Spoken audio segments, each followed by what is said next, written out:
Welcome to a special edition of the Darden Admissions podcast. I'm your host, Brett Twitty, and you are listening to a new episode. On this episode of the podcast, I'm excited to share a recording from a recent installment in our ongoing Faculty Spotlight series, a series we call Office Hours, featuring Yo-Jud Cheng. Yo-Jud is a member of the Strategy, Ethics, and Entrepreneurship faculty here at the Darden School of Business. And in this conversation, we talk with her about her background, what led her to Darden, her interest in corporate governance, some of her recent Darden Ideas to Action articles, and so much more. I think you're really going to enjoy this conversation. So without further ado, here's my interview with Yo-Jud Cheng.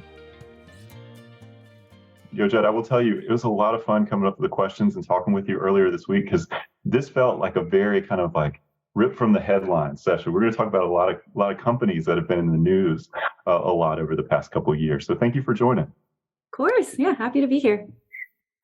All right. Well, first of all, I would just like to begin by saying real quickly to acknowledge all the nice messages we have received from prospective students and from people who are sort of keeping up with what's been going on in Charlottesville this week. Obviously, this has been a challenging week for the university, but I wanted to thank everybody for the outpouring of support and all the nice messages that we have gotten. And I wanted to thank you also for being here today and joining for the webinar. So thank you.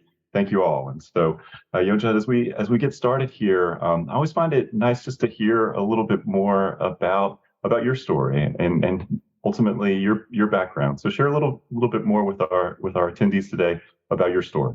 Yeah. So thank you, Brett, so much for having me here. I said my name is Yo-Jud. I'm a strategy professor here at Darden. I was born in New York, and my family kind of lived in a couple places around the northeast of the U.S. Before we moved to Taiwan when I was 7, which is where my parents are originally from. It's where they still live now. And I was there until the end of high school before coming back to the U.S. for college, where I went to Wellesley College, which is a women's college outside of Boston, Massachusetts. I studied economics there and then moved to the Bay Area for a few years, where I worked in economic consulting before I went to get my doctorate in strategy at HBS. And then that brought me here to Darden. So I've been here since I graduated in 2019 from my PhD program. How did you decide to pursue a doctorate in strategy? Yeah, so kind of interesting. I mean, I went to a liberal arts college, and so I studied economics. There was no business major. Business PhD programs really just weren't on my radar at all. I didn't even know that they existed. But I knew that when I graduated from undergrad, I was interested in sort of potentially going down the PhD route. But when I started looking into economics PhD programs, I realized, I was looking for something maybe a little bit more interdisciplinary. And it was actually one of my coworkers that suggested looking into business PhD programs. And with strategy, what I really liked was that a lot of my coursework that I would be taking would be in economics, and I would kind of have that disciplinary grounding. But a lot of the research questions that people focus on in the strategy field were much more applied and much more interdisciplinary. And that was something that was just like, once I realized it existed, I'm like, oh, this is exactly what I was looking for. And so I sort of started my research process there about the range of different programs, and sort of the rest is history, I'd say. Well, you mentioned you've been at Darden since 2019. So how did you decide Darden was the place for you? Yeah, so this is my 4th year here now.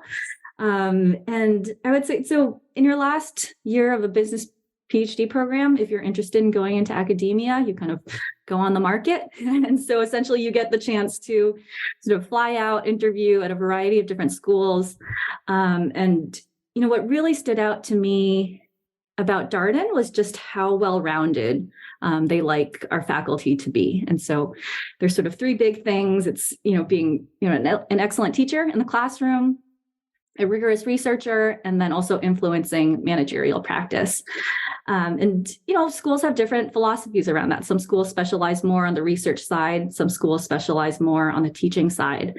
But Darden's philosophy about really sort of emphasizing all 3 of these was something that was really appealing to me. And it was something that sort of I aspired to be in my career. And ideally, I see these 3 things as being really mutually reinforcing. And so that was something that was really stood out to me when I visited Darden and that I thought would be a good fit for my interests. And beyond that, just visiting, I just got along really well with the people here. I just had such a good feeling being on grounds here. I'd never been to Charlottesville before, and I just could see myself really enjoying being a part of this community. Well, it's so interesting to hear you tell your story because it parallels what a lot of our prospective students, particularly those looking at the full-time MBA program, the residential program in Charlottesville, the process they go through. Many have not been to Charlottesville before. They're coming, they're evaluating the community, they're thinking about culture. Your point about researching is interesting to me because one of the things I've heard from faculty, and we've talked about here on office hours, is how faculty, their research is really close to actual practitioners. They're focused on people who are doing the work out there. And that strikes me, at least according to the faculty that I've talked to, as maybe a little bit different than what you might see from other business schools. Did that appeal to you? Yeah. And I think a big thing is just people are so open-minded about research here and what research can look like. And there are pros and cons of different models, but, in some schools you find that you have a department where everybody is working on really, really similar topics. And that can be great because you can co-author with one another. You can sort of get really deep into the details with one another. But Darden is a place where I think faculty really have an opportunity to kind of develop their own sort of unique path forward. And that's kind of embraced here. And even just down to, how our offices are set up here. We don't sit in departments. We're all mixed in together. And I think that kind of infuses a lot of what we do. And so you end up with people that research topics that span a lot of boundaries. And that's something that I think one sort of translates really well into the real world. And then two, on the research side for me is just so fun to see all the different types of things that people are working on all the time. Well, you teach strategy in the core curriculum, and you also teach an elective, which we're going to talk about, strategic corporate governance. And we're going to spend a fair amount of the conversation talking about corporate governance. But before we get there, what's it like to teach strategy in the first year core curriculum? Yeah, so the class that I teach is in the first year. All first year MBA students will take a core strategy class. And so for those that don't know, Darden structures the first year within sections. And so you sort of come in, you have your section, you take all of your core classes with that group of people.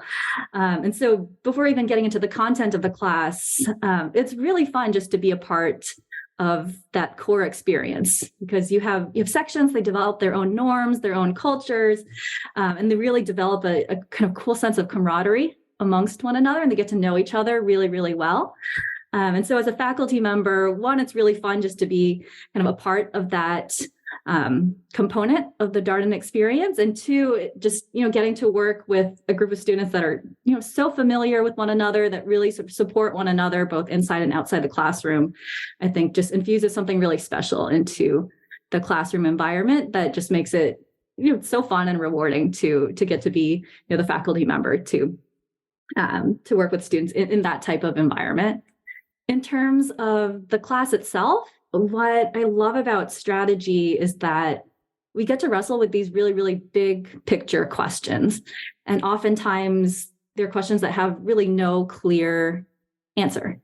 And so with any type of strategic decision, oftentimes there are, multiple paths forward. There's always some degree of sort of uncertainty and risk taking. You're usually balancing, all different types of information that's sometimes conflicting, but we're kind of charting a path forward all together as a group. And so I really like that, strategy is a class that can, draw upon some of your sort of creative energy, thinking about different paths forward, but also just sort of allows us to wrestle about these huge questions in a way that I find really, really fun, because you never know exactly how these discussions are going to play out exactly.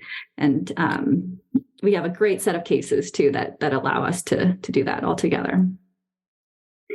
I noticed that we're getting some questions in the Q&A, Yo-Jud, and I will just say to our attendees, we'll keep an eye on the Q&A as we go along. We've got some questions here that we're going to work through, but we always like to hear from you. So we'll keep an eye on the Q&A. And I want to talk a little bit more about the case method. So this is something that prospective students, they hear about. And I sometimes wonder when we say it, like maybe people are a little bit nervous to ask, like, what exactly is that, or how does it work? Because sometimes business school works this way, where everybody's saying things, and you're like, "Oh, should I know what that is?" And so, how do you explain the case method to people? Yeah, of course. I mean, I think at its core, the case method is just a very student-centered learning model.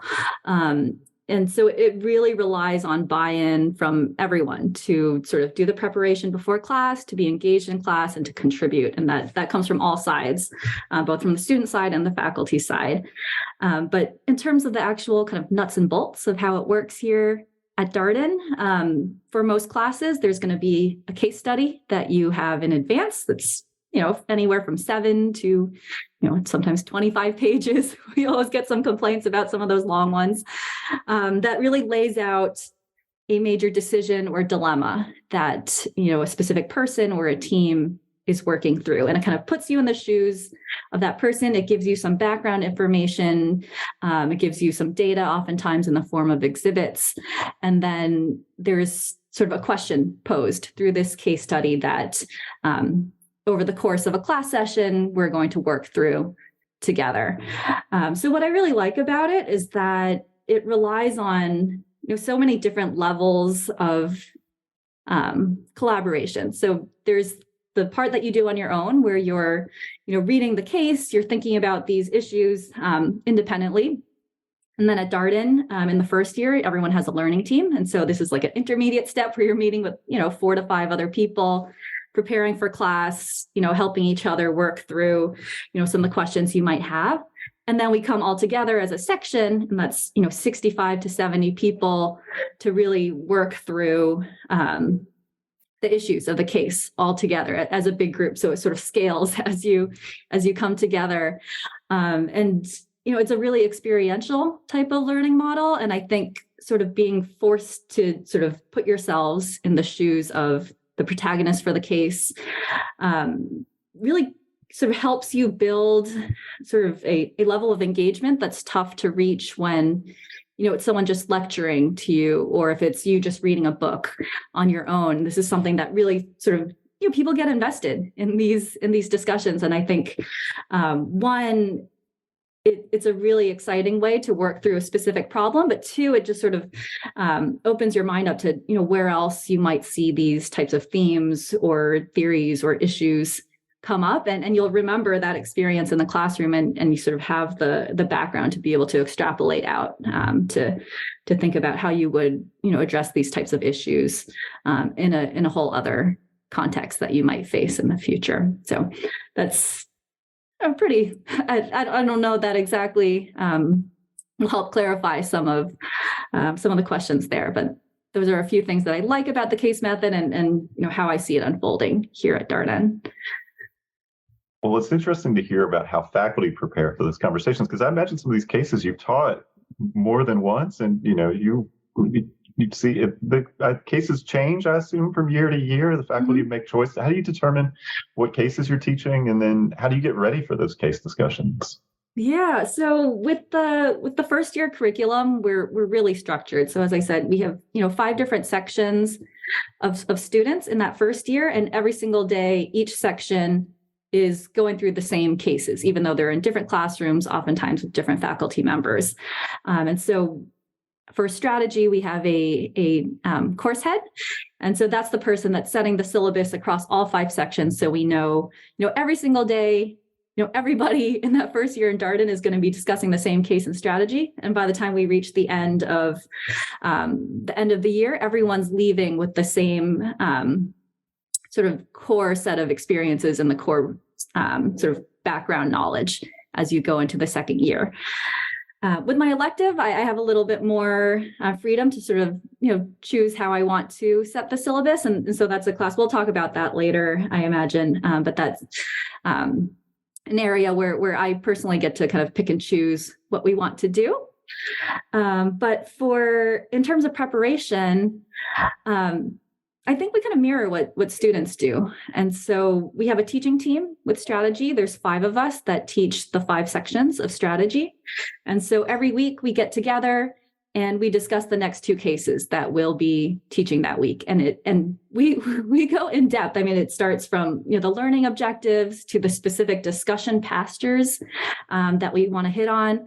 It even gets to what we want our boards to look like at the end of the session. We really strive to sort of make sure we're offering kind of a consistent set of sort of learnings and takeaways, but of course we all have our own individual styles about how we get there. And so we kind of do that all as a group. Of course, I'm also individually reviewing the materials. No matter how many times I've taught them, I'm going to go look at the case again, look at the technical note or anything else that's assigned to students.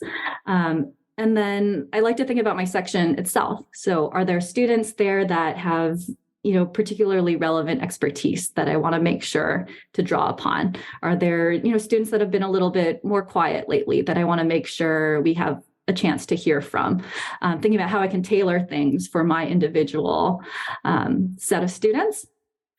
And then sort of envisioning the different, ways in which the discussion might evolve. But, after doing all of this in-depth planning, I think the key is really, like being able to let that go by the time I walk into the classroom. So I know exactly all the different pieces we want to hit on.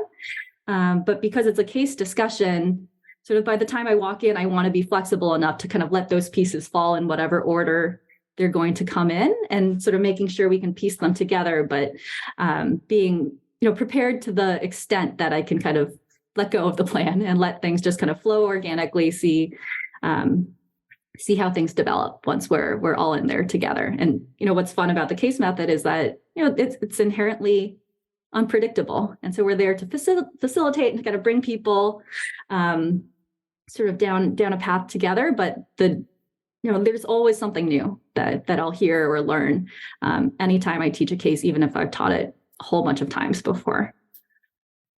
Got a question in the Q&A about I guess when something happens in the news and it aligns with what you're learning about in class, do you make time for those discussions? How does that get woven into what you're discussing? Because strategy, companies are making strategic decisions all the time, all the time.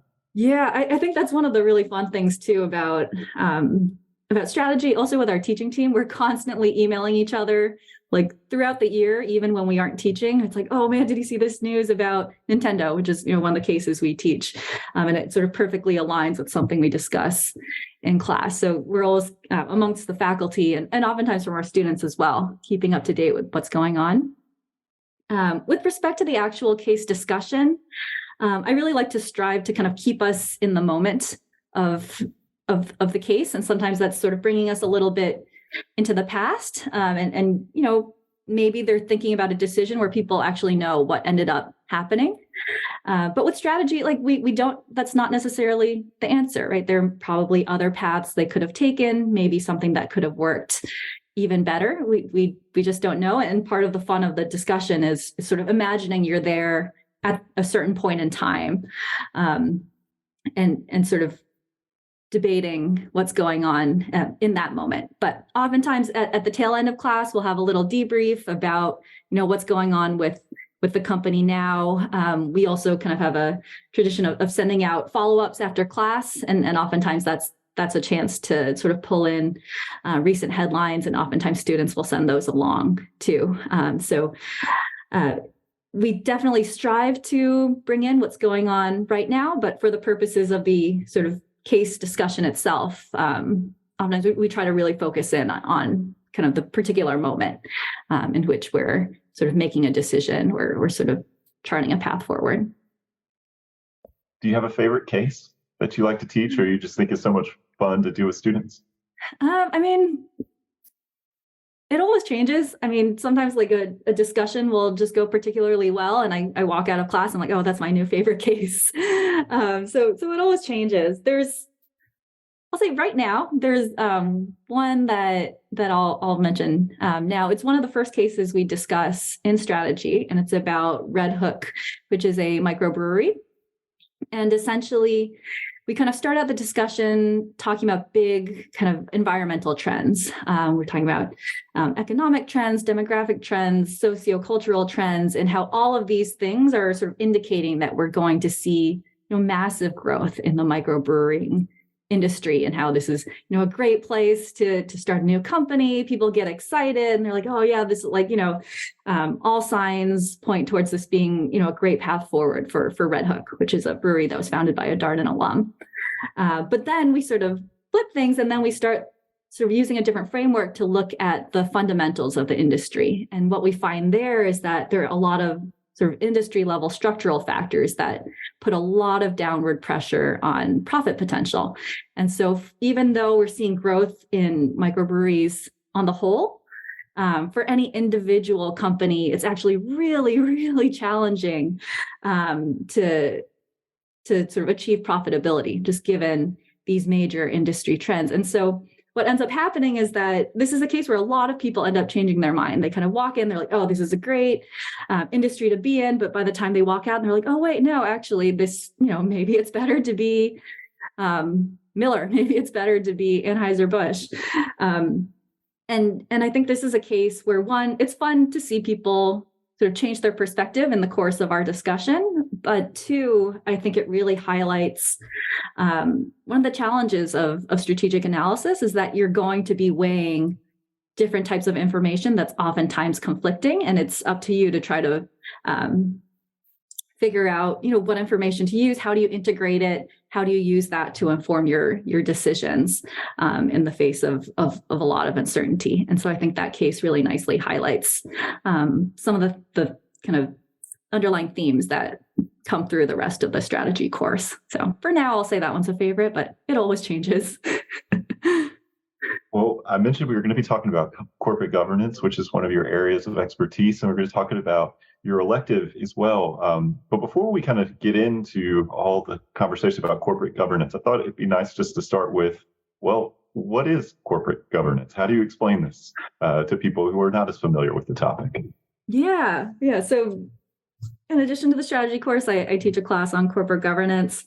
I think on the most fundamental level, corporate governance is kind of the system of guardrails and processes that make sure that kind of guide the overall direction of a firm. And that's really abstract in terms of, how I see corporate governance in practice, just given that I'm a researcher in a business school. The board of directors is really sort of the nexus of where a lot of the sort of corporate governance questions that I'm interested in come to play. And so if you think about a typical organization, you have, employees, middle managers, executives, and then the CEO. And then in a public company, or in any company, really, you have a board of directors that sits above that entire sort of pyramid there. In a public company, the board is elected by shareholders to essentially act on their behalf and make sure that management is managing the organization in their best interests. And so if you think about the CEO in a typical company, and you're like, okay, they're at the very, very top of this hierarchy, who's their boss? It's the board. The board is the group that sets their compensation, that hires them, that has the power to fire them. And they're really sort of there to oversee the overall direction of an organization. They aren't there to run things day to day. They aren't there making the kind of small tactical decisions. They're there sort of looking at the overall sort of big picture for an organization. And so for me, corporate governance is a lot about, what is that board of directors doing? What are their responsibilities? How well are they executing on sort of what they need to do to make sure that an organization is run effectively for the long term? So for me, corporate governance in practice is a lot about, the activities of a board of directors that oversees an entire organization. How did you get interested in this topic? Yeah, it was very roundabout. It's kind of similar to how I ended up in a strategy program. I mean, prior to applying to grad school, I can't say I would be able to say what corporate governance is in any type of knowledgeable fashion. But I would say kind of entering grad school, I was always really fascinated by this idea of how individuals within a firm can kind of really shape the trajectory of an organization, and how, you can have, a huge organization, but then, you have certain people that just hold so much influence over the direction that the sort of decisions that they make have just extraordinary implications for both people within the organization and outside. And that was just always something that was really fascinating to me. And so kind of as I went through grad school, what happens is that you kind of take 2 classes or 2 years of classes. And then the third year, you're just suddenly all on your own. And essentially you're tasked with kind of finding your own research identity and figuring out what you're going to write for your dissertation. And really, if I had disappeared for months, I don't know if anyone would have realized it, because they really just kind of set you free to figure out what you want to study. And so I was just, reading a lot of books, reading a lot of papers, looking at the news. And this idea of CEO transitions became something that kind of really highlighted this idea of like, okay, there are certain people that can have a major effect on the direction of an organization. Oftentimes that's the CEO. And then you have these transitions that so often don't seem to be managed very effectively, even in these major corporations where you would expect that they have, great processes in place, they have talented people there to, help run the organization. But I just kept seeing time and time again in the news of these CEO transitions that just didn't go very smoothly. And so as I tried to dig into why, I realized like, oh, it's the board of directors that makes these decisions. And then I was like, okay, so who is the board? What do they do? And that really kind of opened my eyes to the world of corporate governance and all the sort of fascinating questions that arise at that level of decision making. And so that was kind of the area that I latched onto that third year of grad school. Really started to dig in there. And that's sort of the area that I've been sort of actively building in terms of my own research and now teaching here at Darden. It's such an interesting point that you make about CEO transitions and just thinking about CEOs generally and the board and the relationship between the two, because I mean, would you say we're living in an era of celebrity CEOs? You think about some of these CEOs and their company, it's like almost this is a one-to-one relationship here, but you don't really know the board that well, or at least I don't. Why is that, do you think? Yeah, I think that's one of the fascinating things is that, the board is oftentimes just kind of behind the scenes. And so until you really start looking into it, you don't always know exactly like what are they doing, and it's hard to kind of recognize how much influence they might have. But in the system that we have, in especially in sort of public companies in the U.S., it's because of social media, because of the tools that CEOs have at their disposal, we're finding that many leaders of companies have much more of an external sort of facing persona, much more than they have in the past, just because they have so many different channels in which they can communicate with people outside of their organizations, and really, really quickly too. And sort of individually, it's not something that's necessarily going through a big PR team or a communications team. Now CEOs just, at their fingertips, for better or for worse, can,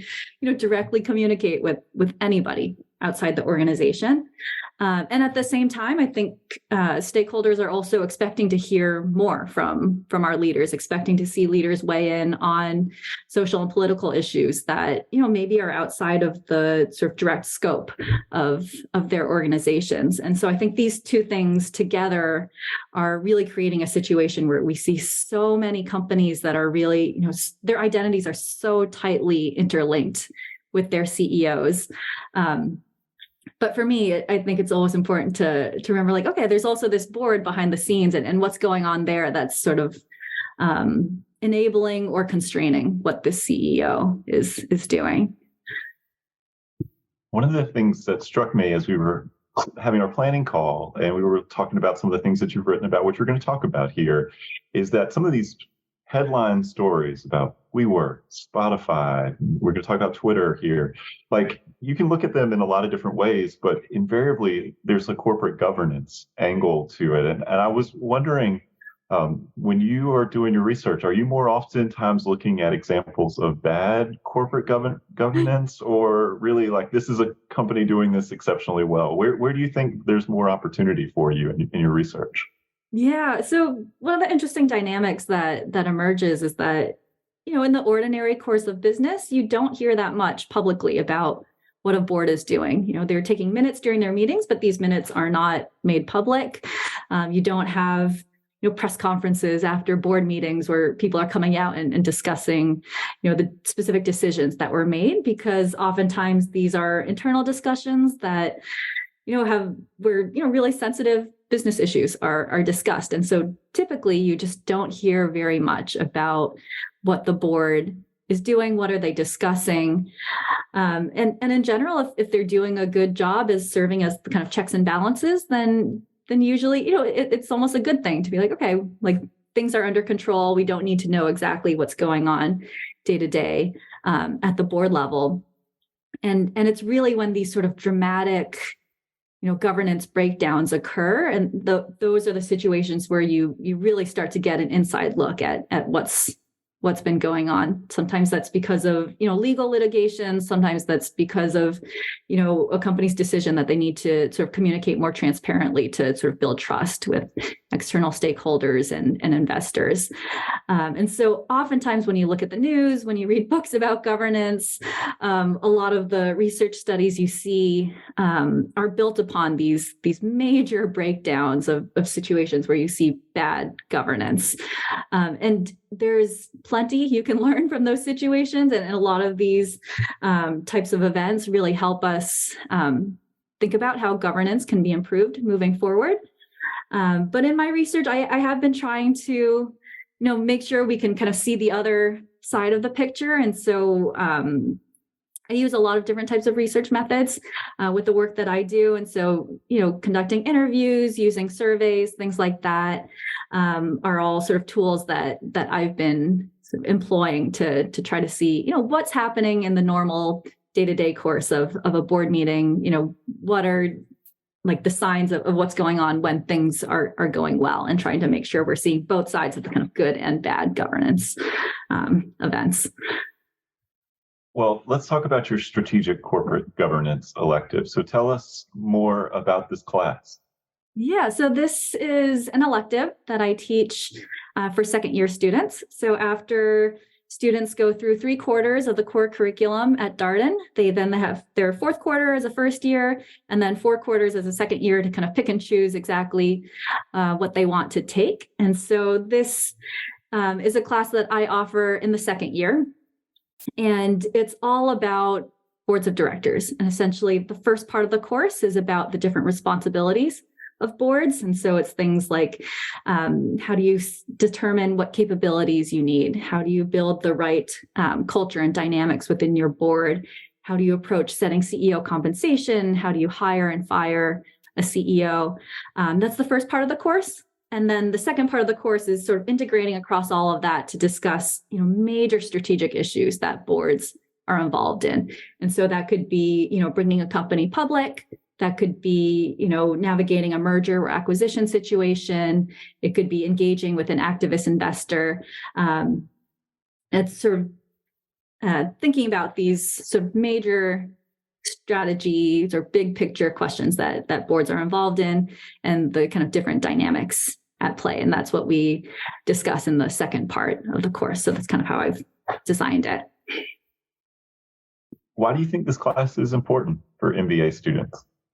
Yeah, I mean, so one of the things that I find really fun about teaching corporate governance for second-year students is that a lot of people come in with a very limited knowledge about corporate governance, which is what I expect. And so on that first day of class, I give them a survey. I ask them about all different types of corporate governance issues and their views on them. So like things like should a CEO weigh in on social and political issues? Do you think that the level of CEO pay in the US is too high?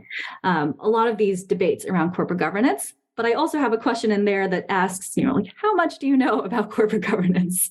And essentially, usually we're starting at a pretty low baseline, which I think is really fun. And so just bringing people in who don't have any type of, oftentimes no direct background in corporate governance. This isn't something that they've thought about necessarily. But as we go through the course, these sort of light bulbs go off where people realize like, oh, wait, like all of these different things that they've seen in other courses, have a governance component to them. All of these different, things that they see in the news actually have, a governance element. And this is a course that's, really, really multidisciplinary. It builds, as a strategy professor, oftentimes I focus on the strategy angle, but corporate governance builds on finance, on accounting, on ethics, on leadership, all of these different things that they've been looking at somewhat separately over the course of their first year through their core classes are all sort of coming together to be integrated in the questions that we're discussing in corporate governance. And so what I love is just the opportunity to kind of introduce a field that I find absolutely fascinating to a new section of students each time I teach it. And then by the end of the quarter, I have another survey. We always, when I ask again, like, how much do you know about corporate governance? We've all moved significantly over to the right in that distribution. But also just moving forward, I think one of the most fun things is that I'm always getting emails from students, even after they've left Darden. They say like, oh, like I just did this at work and this was just like what we did in class, or, I saw this news article and it reminded me of the discussions that we had and really just sort of what I love about the class is that it helps people see the importance of governance and just how it's absolutely everywhere. And that's something that people oftentimes don't recognize before we all come together. Of course. Well, that's a good transition to kind of the next questions. I see we're also getting some questions in the Q&A, and we'll touch on some of those as well. But I want to transition and talk a little bit about some of your ideas to action articles. Mm-hmm. And one of those is about WeWork, and you actually wrote a case about WeWork. Do you want to talk a little bit more about this case and how you got interested in this particular, topic, for lack of a better word? Mm-hmm. So, I'm always on the lookout for interesting new cases. As we kind of talked about earlier, with the elective, it's kind of up to me to decide how I want to design the syllabus. A lot of the cases that we discuss are ones that I've written kind of specifically tailored for the course. And so I'm always looking for interesting new topics. And so with WeWork, this was one where I just became obsessed with what was going on. There were, thousands of articles about the kind of botched IPO process with WeWork, and I probably read like 95% of those articles. But what was fascinating there was that, a lot of the focus initially was on the CEO, Adam Neumann, some of his kind of personality quirks, strange things about how, he was choosing to lead the company. But then you also start to get a bunch of articles around, what was wrong with their governance system. And that was also fascinating to me, looking at like, okay, they chose to implement these certain practices that are, really out of the norm from what you see in other companies in the same industry or other companies that are approaching an IPO. But the kind of more I looked at it, the more I was interested in why this happened in the first place. We had a board of directors that was filled with very, very experienced investors and venture capitalists that had successfully brought other companies public. Presumably they, had experience sort of evolving and sort of developing a corporate governance system that would be appropriate for a company that's approaching an IPO. And in this case, it just really didn't happen.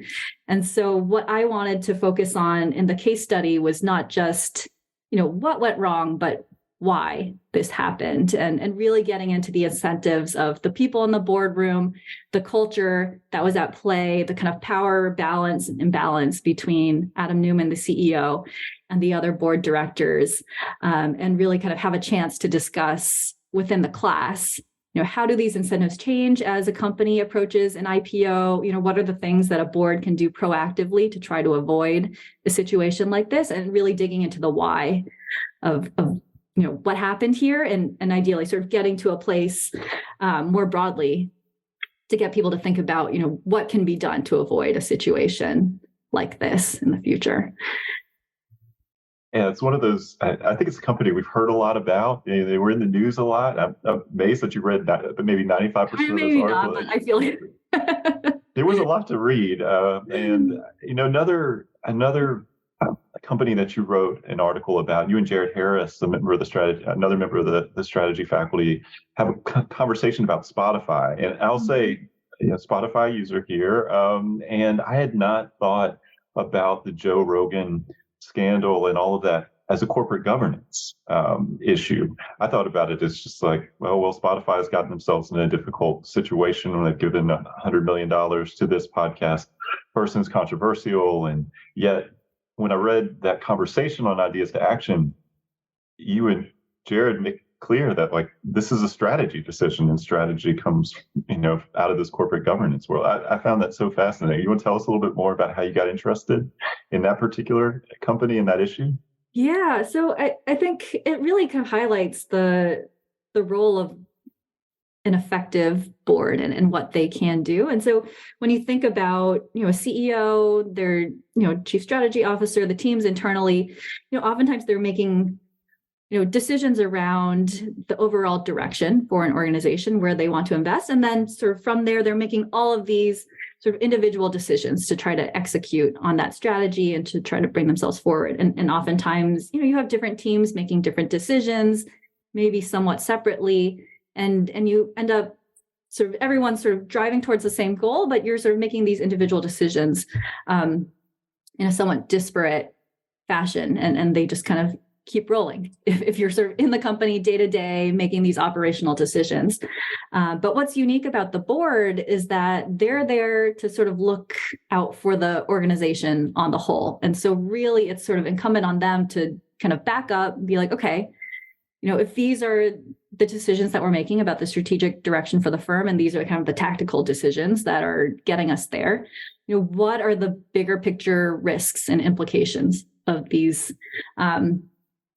types of moves? And, sometimes it takes being somewhat separated from the day to day to be able to see that. And that is, what the board is.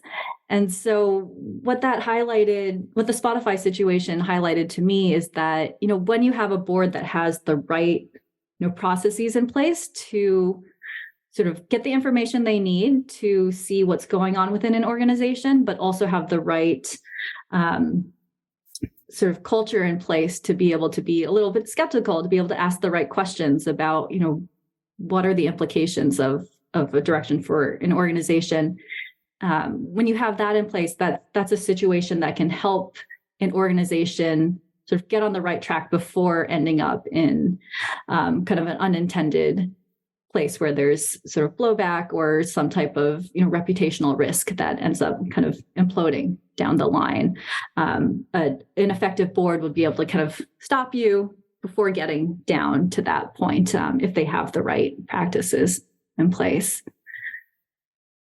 Well, let's talk about probably one of the more notable board related meltdowns from the past few years. I'm looking at you here on the Zoom screen. Over your shoulder, there's a copy of Bad Blood right there. And so Theranos, the Elizabeth Holmes health technology company, a lot of hay was made about the board for this company and just these incredible people, very accomplished. And I was struck by sort of your take on that story. You want to tell us just a little bit more about how you got interested in Theranos and everything that happened with that company? Yeah, so I imagine many people have heard about the huge rise and fall of Theranos. What really intrigued me about the situation there is that, if you go back, 30 or 40 years ago, people always laugh about how, people didn't take corporate governance very seriously. The board was, and oftentimes people would say the board is this Christmas tree and individual directors are ornaments that are just meant to be, shiny objects that people externally will see and be like, oh, look, this board seems to have, the right shiny pieces. And that's kind of all that was expected from board directors. But since then, the general consensus is that, boards have developed to be much more proactive. We expect much more from our governance systems. But this was a situation where that exact same sort of dynamic just came back out. People looked at the board of Theranos. They saw a group of people that were, luminaries from the government and military world.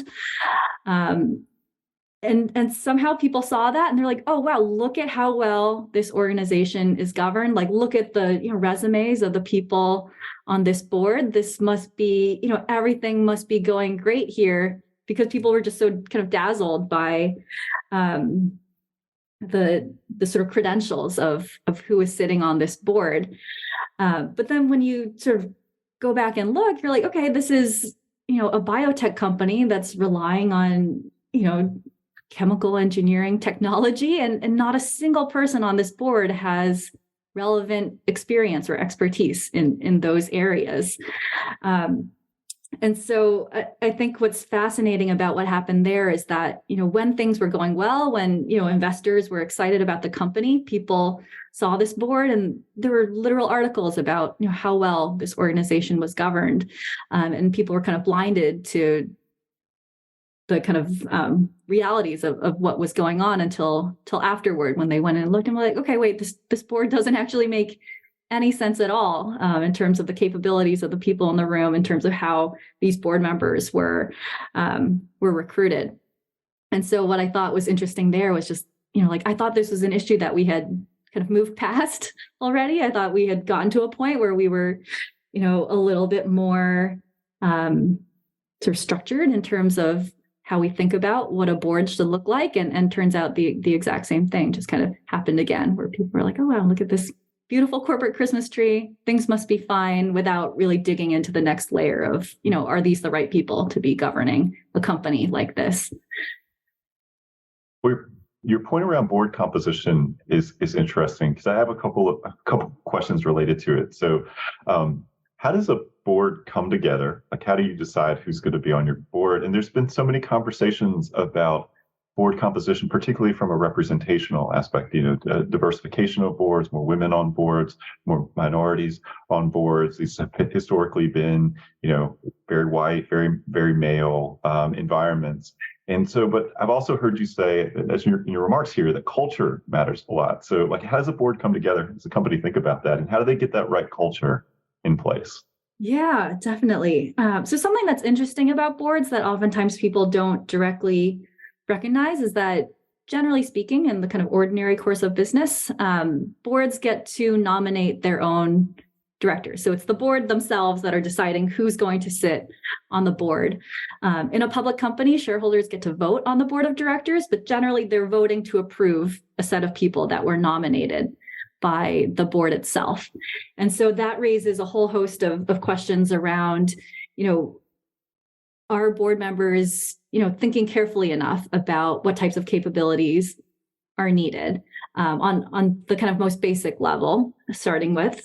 So oftentimes, a struggle that boards have is that they aren't necessarily forward-looking enough in the types of capabilities that they're looking for. So, oftentimes it's easy to make sure you have someone with finance expertise or audit expertise, someone with, experience in the industry. But, if the industry is evolving into, different types of business models, a board really needs to be proactive to make sure, like, okay, we're recruiting the right people that are able to kind of bridge this industry transition. Or, cybersecurity expertise now is crucial for essentially any type of company out there, and making sure you have somebody who's fluent in cybersecurity issues at the board level. Making sure you're thinking about those types of issues is really, really critical. Making sure you have people with the right types of expertise. On the diversity piece, once again, just because of how these processes work, it's a board going out to sort of develop their own slate of potential new directors. What unfortunately happens is that, if you have a group of white men, they're oftentimes more likely to be connected to other white men. Those are the people that they know in their professional networks and their social networks. And what you oftentimes see is sort of just this sort of self-perpetuating system, where if those are the people that are choosing who's going to sit on the board, you're not going to see necessarily much of an expansion in the types of people that are brought onto boards if a company isn't, thinking proactively about, the value of having different perspectives in the room. And so for a board, just given that they need to oversee these major sort of big picture questions, it's really crucial to be able to have a broad set of perspectives there. And one thing I always like to think about is, like, what's the purpose of getting a board together, right? So if you think about a situation where you have a bunch of board directors that, they went to school together, they, go on vacation together, they're, people that have known each other for years and years and years. They walk into the board meeting, someone says something and everyone's just like, oh yeah, couldn't have said it better. Totally agree. This is exactly what I was thinking. And you walk out and you're like, man, what a great meeting. Like, you said exactly what I was thinking. And people can feel great about that and be like, oh wow, what a great board meeting. But, if you're walking in there and then walking back out with the same exact perspective, in my view, like, what was the point of getting everyone together in the first place? Like, there was no reason to put everyone in that room together if we were all just going to agree with one another. On the flip side, you can imagine a much more diverse board, people that are coming in with different types of expertise, different types of experiences from different demographic backgrounds. You go in, people are pushing one another. They're sort of discussing things from different angles. They're asking questions to sort of check each other's assumptions. And you're sort of walking in there. It can be, difficult to have those types of discussions, but then when you walk back out, people are seeing these issues slightly differently from how they did when they walked in. And that's really the point of getting people together. I think at their best, like, board meetings should be challenging and people should be asking difficult questions and people should be walking out with a different perspective than what they had when they first went in. And that's really difficult to have something like that if you don't have sufficient diversity on your board. And so I think that's a critical piece of thinking about how to build the right board. But in order to go into the culture piece, I kind of see both as being critical. You need the people with the right capabilities, but you also need the right culture. So, you can have the most brilliant, wonderful people in the room, but if you don't have a culture that allows people to kind of share their expertise or to effectively, work with one another, you aren't going to be able to reap the benefits of having those people in the room. And so kind of both pieces are really, really critical in my view for good and effective corporate governance. Well, Yo-Jud, you shared so much already, but I feel like it's been a week of really quite a bit of business news. And we questioned in the Q&A earlier about, Twitter, which has been in the news quite a bit. And it feels like every day there's a new thing coming out. And when you look at all those stories, do you think about it from a corporate governance angle? Is there something that jumps out to you from a governance standpoint? Yeah, I mean, Twitter and Elon Musk just offers endless fodder for discussion. I mean, I've been teaching my corporate governance elective for the past 4 years, and obviously, this Twitter situation wasn't on the radar, in 2019, but there's always something going on with Elon Musk that we can discuss in class. And so for me, there's almost always a governance angle to anything he does there. But I think what's kind of interesting about Elon Musk and right now with Twitter is that, oftentimes with WeWork, with Theranos, we were seeing governance breakdowns in a way where we were seeing themes that were consistent with, things that we've seen happen in other companies. And so the question there is like, okay, why is this happening again? What went wrong? Why did it go wrong? But it's sort of in a way that we've seen things unfold before. With Elon Musk, it's, he makes a certain move and then you're like, okay, based on how other events have unfolded, I would guess that X, Y, or Z would happen, but because it's Elon Musk, it's something completely different. And so you kind of need to throw out the playbook of like, okay, if X happens, then Y is likely to follow. There's just this level of unpredictability and just, the way he, the decisions that he makes, differ so strongly from what we oftentimes see in other settings that it's nearly impossible, for me anyway, to predict what he might do. And so what's interesting there is just every time something happens is thinking about like, okay, what might be the implications of him making this decision? And it's an interesting thought experiment because oftentimes it's something that we haven't seen before. And it's sort of unfolding in a way with it's unfolding in a way that's completely unique. And so the governance questions there are sort of like, all right, now that this has happened, I didn't know this was going to happen, but what might be the implications on the governance side? And it's constantly evolving. But anytime I see a news article about Twitter these days, there's always some, I'm thinking like, okay, so, what would this mean for the governance system in place? So we've talked a lot about these kind of celebrity CEOs or celebrity founders. The person, they became outside personalities, or you knew the person as almost again before you even knew anything about the company. Like you had met the person too. Can a board stand up to that kind of person? Where it's like this person founded the company, or they're a huge personality that comes with all that baggage to the acquisition of the company. Do you think a board can stand up to them? I do. I definitely think a board can stand up to sort of a larger than life founder or CEO, but it's not easy for sure, and especially just given that oftentimes early on in a company, board members are investors, and typically early on in a company's development and life cycle, they don't have a clear strategy yet. They don't necessarily have a clear product. And investors are really investing in the person, in the founder, and their vision. And so when you start at that place, you kind of end up with a balance of power where, investors and board members are giving a lot of free rein to a founder to kind of make the decisions that they want to make, and really kind of giving a lot of discretion to founders. But as a company develops, I think, as we've seen with cases where, somebody just has so much discretion and power unchecked, this really is not a good thing for the kind of long-term sustainability for a company. And so boards, it's certainly in their best interest to recognize as a company evolves, putting in some of these guardrails, putting in some of these processes in place to make sure that, it's more than just one person making these major decisions that have so many, wide-ranging and long-term implications.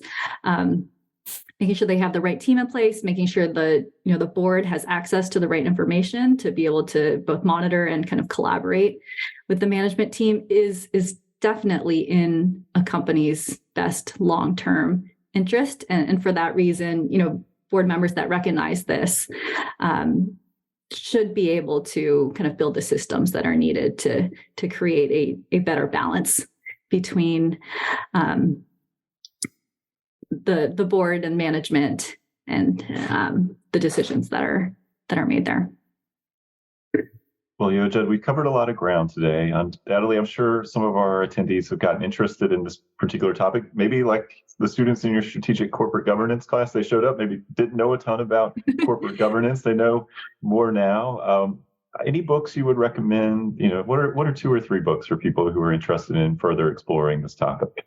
Yeah, definitely. So as you mentioned, on my bookshelf behind me, Bad Blood by John Carreyrou, all about the situation at Theranos. The author is the Wall Street Journal journalist that wrote that initial set of articles that really started to kind of poke holes in this sort of beautiful, external image that Theranos had cultivated, and really fascinating insights into kind of the governance system there and what was going on behind the scenes.